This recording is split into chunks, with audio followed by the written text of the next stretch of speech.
Scientific smart coaching #Pharma #বাংলার এই নতুন এপিসোডে আমার ছাত্রছাত্রী এবং বন্ধুদের স্বাগত। আজ আমরা সোশ্যাল ফার্মাসি একটা প্রশ্ন নিয়ে আলোচনা করব, তবে তার আগে জানাচ্ছি যে আমাদের এই ছোট্ট প্রয়াস বাংলা মাতৃভাষায় যারা পড়াশোনা করেছে এবং তাদের সামনে এই ইংলিশে পরীক্ষা দেওয়া ডিফার্মার যে কষ্ট এবং অসুবিধা সেটা দূর করার জন্যই এই বাংলা ভাষায় এই ভিডিওগুলো আমরা তৈরি করছি, কন্টেন্ট ক্রিয়েট করছি এবং এই কন্টেন্টে বুঝে নিয়ে তোমরা ইংলিশে মুখস্থ করতে পারবে এবং ডিফার্মা পরীক্ষা ভালোভাবে পাশ করতে পারবে এই আশা রাখি। এবং এই আশা রেখে তোমাদের কাছ থেকে যথেষ্ট লাইক, শেয়ার এবং কমেন্টের প্রত্যাশায় আমরা এই ভিডিওটা পরবর্তী অধ্যায়ে আমরা যাচ্ছি, যেখানে প্রশ্ন সম্পর্কে আলোচনা করব। প্রশ্নটা হলো, ন্যাশনাল হেলথ প্রোগ্রামের অন্তর্গত revised national TB control programme, যেটা শর্টে বলা হয় RNTPC। দেখো, আর মানে হচ্ছে রিভাইজড, এন পুরো কথা হচ্ছে ন্যাশনাল, তারপরে টিবি কন্ট্রোল, সি হচ্ছে কন্ট্রোল প্রোগ্রাম। এখন এর প্রধান ফিচার্স অর্থাৎ বিষয়গুলি সম্পর্কে জানা যাক। এটা এনটিপি, এর আগের নাম ছিল এনটিপি ন্যাশনাল টিবি প্রোগ্রাম, যেটা 1962 সালে চালু হয়। তারপর 1993 সালে যেটা হু মানে হচ্ছে ওয়ার্ল্ড হেলথ অর্গানাইজেশন, এরা ডটস চিকিৎসা পদ্ধতি ছড়িয়ে দিতে বললেন।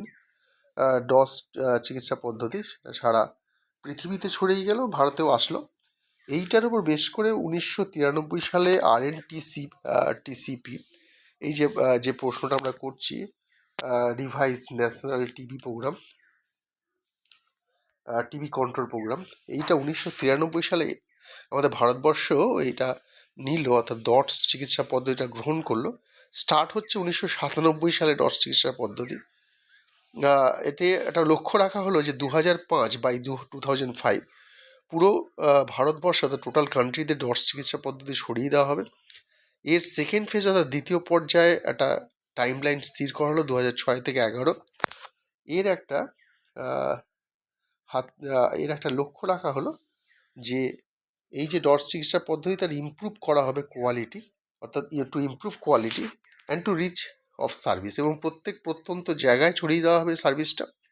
এরপর আর একটা টাইম লাইন বা ডেডলাইন স্থির করা হলো 2012 থেকে 2017। এরা বলছে revised access to quality TB diagnosis and treatment, অর্থাৎ ডায়াগনোসিস মানে হচ্ছে টিবি হয়েছে কিনা এটা ধরা, এবং treatment to all TB patient, ভারতবর্ষের সব টিবি পেশেন্টের ভেতরে ছড়িয়ে দেওয়া হবে। এটা স্থির রাখা হলো 2012 থেকে 2017 পর্যন্ত। তাহলে এটা হচ্ছে RNTCP। এবং এর অবজেক্টিভ কী? প্রথমত কিওর, টিবি পেশেন্ট হবে, টিবিটা সারিয়ে যাওয়া, টিবি রোগ সারানো হবে, অর্থাৎ কিওর অর্থাৎ সারানো, এটাই প্রধান লক্ষ্য, টিবি রোগ সারানো।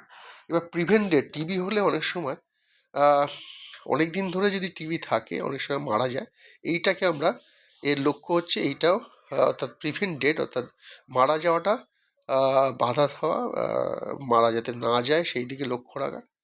এবারে পরেরটা হচ্ছে প্রোভাইড ফেসিলিটি। কী ফেসিলিটি? ট্রেনিং, রিসার্চ, টিচিং, অর্থাৎ টিবি রোগ সারানোর যে পদ্ধতি কীভাবে এগোবো ডটসে সেইটা শেখানো, ট্রেনিং, টিচিং এবং রিসার্চ, আরও উন্নতি করা যায় কিনা এটা রিসার্চ অর্থাৎ গবেষণা করা হবে। এবার একটা ওপেন ইনস্টিটিউট করা হবে, যেটাতে প্রিভেনশন, কন্ট্রোল, ট্রিটমেন্ট, অর্থাৎ প্রিভেনশন মানে প্রিভেন্ট করা হবে যাতে টিবি না হয়, কন্ট্রোল ওটা কন্ট্রোলে রাখা হবে, নিয়ন্ত্রণে রাখা হবে, ট্রিটমেন্ট কী কী চিকিৎসা করা হবে এই সম্পর্কে।